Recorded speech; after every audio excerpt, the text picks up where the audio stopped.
Hey F3 Nation, this is Cutler from F3 Plainfield, just outside Chicago. I'm here with Bluegill, and he's going to show you the sumo deadlift high pull. With this movement, you're going to have it in a sumo stance, so you're going to be feet are more than shoulder width apart, toes pointed out.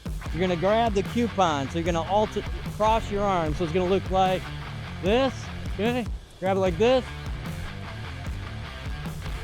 So a sumo deadlift, my feet are pointed out, back straight. I'm going to pull up, so I'm raising my elbows. Bring my elbows up. Coupon touch the ground. Up. I'll do it from the side.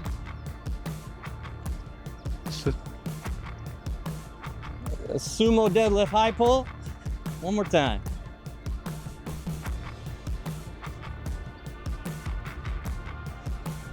There you go.